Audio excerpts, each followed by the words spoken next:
इस वीडियो में हम डिसोसिएटिव डिसऑर्डर के सिम्टम्स और क्लिनिकल फीचर के बारे में जानेंगे।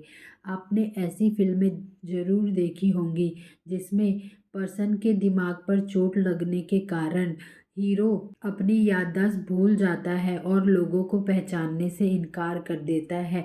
ना ही वो अपने आप को पहचान पाता है, ना ही वो किसी और को पहचान पाता है, और पास्ट में उसके साथ क्या हुआ वो भी उसको याद नहीं रहता। फिर अचानक वैसी ही सिचुएशन उसके साथ जब होती है तो उसको वापस सब कुछ याद आ जाता है और सब कुछ खुशी से ख़त्म हो जाता है। ऐसी कहानियाँ अक्सर बढ़ा चढ़ाकर या ओवर सिंप्लीफाइड फैसिनेटेड तरीके से डिसोसिएटिव डिसऑर्डर को दिखाता है। अब जानते हैं डिसोसिएटिव डिसऑर्डर क्या है। डिसोसिएशन शब्द का मीनिंग है किसी पर्सन की एक्टिविटी का कॉन्शियस अवेयरनेस से अलग होना, जबकि साइको एनालिसिस ने लंबे समय से ह्यूमन माइंड के इनरैशनल एस्पेक्ट्स पर फोकस किया है। इस वीडियो में हम 3 मेजर डिसोसिएटिव डिसऑर्डर्स के बारे में जानेंगे। पहला है dissociative amnesia and फ्यूग। Dissociative amnesia का मीनिंग होता है याद ना कर पाना, मतलब भूलने की बीमारी। भूलने की बीमारी स्ट्रेस से बचने के लिए एक साइकोलॉजिकल प्रोसेस के रूप में प्रकट हो सकता है। ये कुछ ऑर्गेनिक बीमारियों का सिम्टम्स हो सकता है। DSM-4 के अकॉर्डिंग ये लाइफ में एक या ज़्यादा होने वाले सिग्निफिकेंट इवेंट्स को याद करने में इनएबिलिटी के रूप में डिफाइन किया गया है। ऑर्गेनिक कारणों से हुई एमनीशिया में पर्सन हाल की या पास्ट मेमोरीज को पूरी तरीके से भूल सकता है या नई इंफॉर्मेशन को याद करने में अनेबल हो सकता है।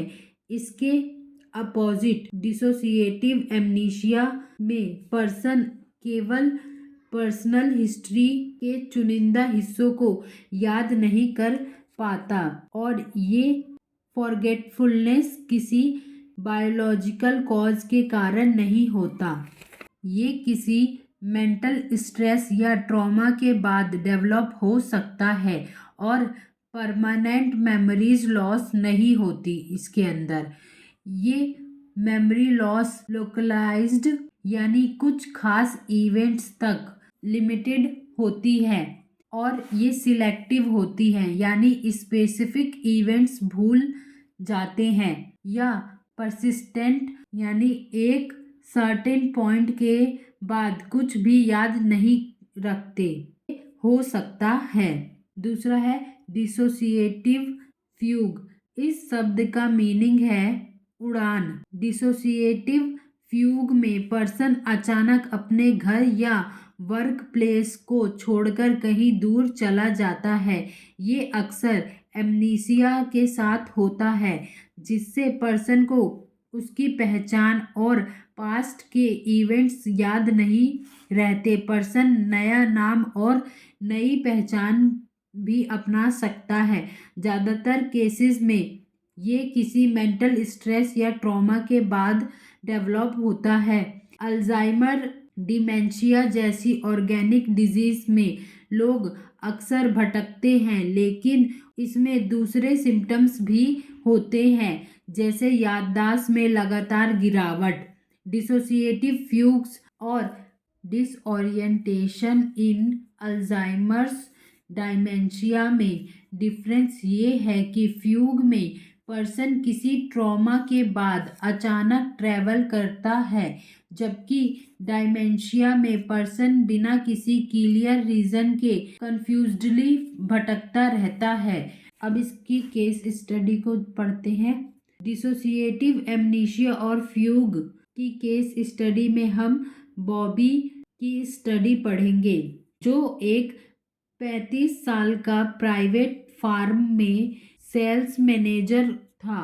वो लगातार अपने गोल्स को पूरा करने में फेल हो रहा था और उसे बॉस और सब ऑर्डिनेट्स से नेगेटिव फीडबैक मिल रही थी और अपने मैरिटल लाइफ में भी प्रॉब्लम फेस करना पड़ रहा था। एक दिन वो काम से घर नहीं लौटा और उसकी वाइफ उसका आधी रात तक इंतजार करती रही। फिर उसके बाद उसने पुलिस को इन्फॉर्म किया। 7 दिन बाद उसे एक छोटे से कस्बे में घूमते हुए पाया गया। जब पुलिस ने उसे पकड़ा तो उसने अब खुद को नवीन बताया और कहा कि वह नौकरी की तलाश में है। उसके पास कोई आईडी कार्ड नहीं था और उसे अपने पास्ट की कोई जानकारी नहीं थी। लोकल पीपल्स ने उस पर शक जताया और उसे पुलिस को सौंप दिया। जब पुलिस ने उससे पूछताछ की तो वह यह नहीं बता सका कि वो वहां कैसे पहुंचा और इंटरेस्टिंग बात ये थी कि वह वही कपड़े पहने हुए था जो उसने 7 दिन पहले पहने थे। उसकी समय और जगह की समझ भी इफेक्ट हुई थी।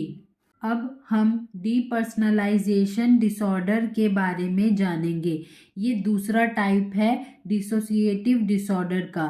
यह वो स्थिति है जब कोई पर्सन अपनी रियलिटी से खुद को अलग महसूस करता है, जैसे कि वो खुद को दूसरे पर्सन की तरह देख रहा हो, जैसे कोई और अपने लाइफ की इवेंट्स को देख रहा हो। ये कंडीशन सीरियस मेंटल स्ट्रेस या ट्रॉमा के कारण डेवलप हो सकता है। ये एक डिफेंस मैकेनिज्म हो सकता है जिससे पर्सन खुद को पेनफुल एक्सपीरियंस से अलग करने की कोशिश करता है। इस डिसऑर्डर में पर्सन अपने शरीर और मेंटल प्रोसेस से अलग फील करता है, लेकिन रियलिटी की समझ बनी रहती है। यानी ना तो कोई हेल्यूसिनेशन होती है और ना ही कोई डिल्यूजन। ये कंडीशन सपने जैसी लग सकती है और पर्सन को अपने आसपास का माहौल अजीब लग सकता है। अब इसकी केस स्टडी जानते हैं। मीना 20 साल की लड़की एक अमीर घर में नौकरानी का काम करती थी। घर की मालकिन ने नोटिस किया कि वो कभी कभी काम के दौरान खोई खोई सी लगती थी और अजीब तरीके से बिहेवियर करती थी। इन्वेस्टिगेशन में कोई न्यूरोलॉजिकल प्रॉब्लम नहीं मिली, लेकिन ये पता चला कि वो एक शादीशुदा लड़के से प्यार कर बैठी थी जिससे उसका रिश्ता पॉसिबल नहीं था। जब उसे इस पर्सन से मिलने से रोका गया तब से उसमें ये सिम्टम्स दिखने लगे।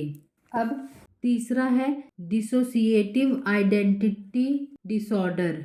ये डिसऑर्डर पहले मल्टीपल पर्सनालिटी डिसऑर्डर के रूप में जाना जाता था।